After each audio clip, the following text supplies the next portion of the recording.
Hello everyone. So if you don't already know me, my name's Ashley and I'm 23 years old and I've never been in a relationship before. So this video is kind of hard for me to make. I'm not really comfortable in front of the camera, but I've been feeling led for the past month to share my story and I hope that you enjoy it. So I guess we'll start this story off with where it all began, which was in middle school. Middle school was where I had my first boyfriend, and I had a few boyfriends during that time period, but basically, you all have been in middle school before, so you all know that boyfriend really means someone you text 24/7 and then see around school and talk to at school, but that's basically it. And so I had some boyfriends throughout my time in middle school, but then going into high school, I was single, and I have been ever since then. So in high school, dating, I was not really interested at all. Nobody really caught my eye in high school, and I didn't really feel the pressure to date just because none of my friends were really dating. I was still so young and couldn't drive for half of my time in high school, so it just never really was on my radar that much. And so I graduated high school in 2015 and then started college that August at Eastern Kentucky University, and around that time period was probably when I started to be a little more interested in dating. I had my first pretty big crush my freshman year of college, but if you all don't know me, I am pretty shy, so I'm not the type of person to just go up to someone that I don't know and strike a conversation. So my crush never really went anywhere, but that was okay with me. It wasn't that big of a deal for me, and I got over that crush eventually. The summer after freshman year, I went on my first date. I was 19, almost 20 years old, so a little bit older than most everybody else who goes on their first dates, but that was my first date, and it was fine, and I was friends with this guy for a long time before that, but it just didn't really feel right for me, and so I broke it off pretty early, and then college just flew by after that. And so next thing I know it, I'm a senior in college, and that's when everything started to shift for me. So I went from not really being interested or worried about dating at all to January of 2019, so right before I was about to graduate, when I started thinking more about it and just realizing man, I haven't really dated all that much, and I've still never been in a relationship. I'm 22 years old, and it doesn't look like I'm getting there anytime soon. And so that's also when I started to notice a lot of people on my social media, friends, getting in relationships, getting engaged and married, and I just felt really behind. And you always think, which I don't know about you, but for me, I always thought college was that time where you're supposed to meet your soulmate. And it was then that I started to realize I had went through all of college, not hardly going on any dates with anybody, never being in a relationship, and thinking I was just so far away from that, and realizing that maybe my time was coming to a close and I just didn't even realize it.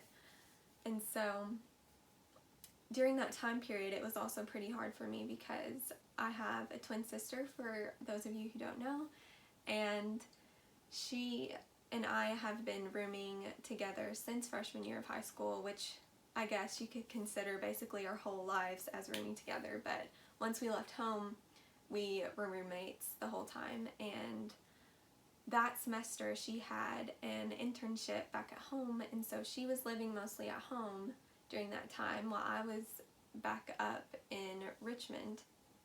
And I had another roommate, which was a blessing, but it was just really different not having my sister there, and I felt a lot more alone, and it just kind of left me to my thoughts a little bit more, and so I started to kind of go down a spiral of just negative thoughts, and I was starting to make myself pretty depressed just about my lack of being in a relationship, and thinking my time was coming to a close. And so that was probably the start of my struggle with singleness. So ever since I was a little girl, I had always imagined myself being married and having a family around this age. My parents were 21 when they got married, and 24 when they had me and my sister. So I felt like I was just losing time, and I started having negative thoughts, like I said before, kind of like, what's wrong with me? Why am I still single? Am I boring? Is it my personality? Am I unattractive? Are my standards too high? And then I started thinking, is there any guy left on this earth who has a strong relationship with the Lord, is compatible with me, and is someone that I'm physically attracted to? And I really thought the answer was no.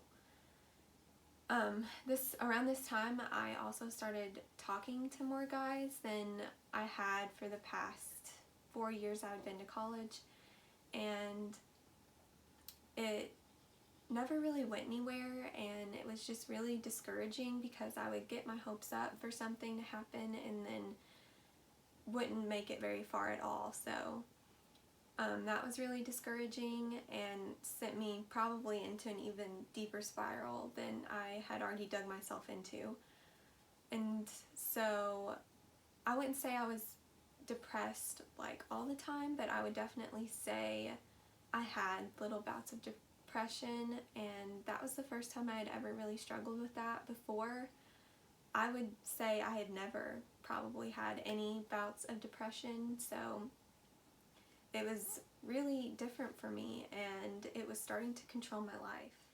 This was controlling my life to a point where I stopped wanting to talk to people about their own relationships. I also used to like chick flicks, and I can't watch those anymore. And I also found it really hard to be truly happy for people who were in this stage of life, like getting in relationships or getting engaged or getting married, because that's where I wanted to be, and I couldn't understand why God would give this sort of blessing to everyone else, it seemed like, except for me, and could see me struggling so bad in my singleness.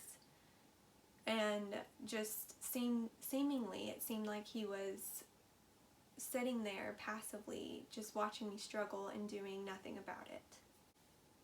I felt so alone, and I know there's a ton of single people my age, but I felt alone in the fact that I was just really struggling with singleness. And I was also really beating myself up over just feeling like a really bad Christian because I was struggling with this so bad, and I wasn't really trusting in the Lord to provide this for me. Like, I honestly felt like he would provide this desire for everyone else and just would not provide it for me. After a year and a half of struggling with negative thinking and bouts of depression, I finally remembered the promises of God and started believing in them. And I wanted to share that with you all today. So, Jeremiah 29:11 states, "For I know the plans I have for you, declares the Lord, plans for welfare and not for evil, to give you a future and a hope."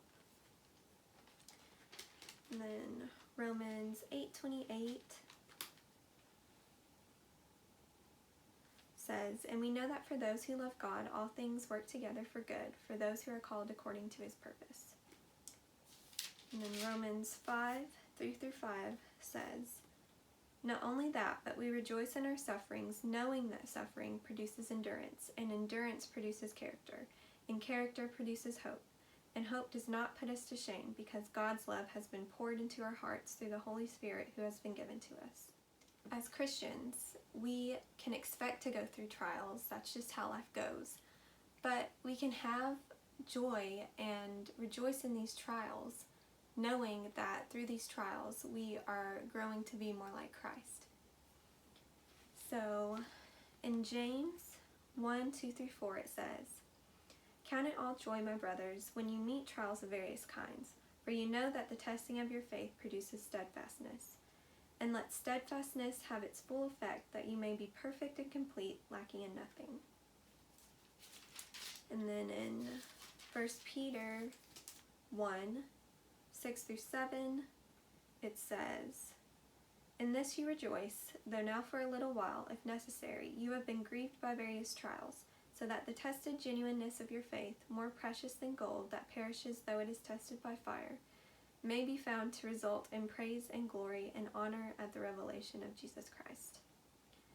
Now, having joy in trials sounds insane, and if I wasn't a Christian, I would totally agree with you.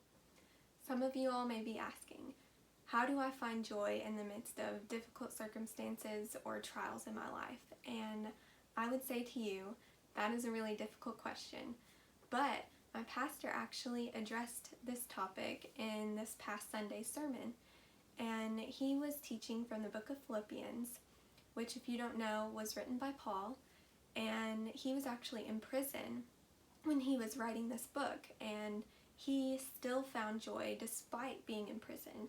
And one of my favorite verses from the first chapter is verse 18. At the very end it says, "And Christ is proclaimed, and in that I rejoice." And I really hope that to be true for me. And I hope that to be true for you all too. I hope that we can all look past our undesired circumstances and look towards God and focus on God and know that He can take our circumstances and make them for our good and for His glory. So I hope that you all know that, even in the midst of your trial, God is not sitting on the sidelines just watching you suffer. This trial serves a greater purpose, and He can use any circumstance and turn it for your good. And if you just focus on God and not on your circumstances, you can find joy at any time in your life. This really encouraged me when I heard it this past weekend, and I just really wanted to share it with you all, and I hope it brings the same encouragement. This was a really hard video for me to shoot, like I said at the beginning, and it was a really big step for me, but I felt led to do it, and if this can just encourage or help one other person, then this would have been worth it for me. And so, thank you all for watching. I hope you all enjoyed. Love you guys.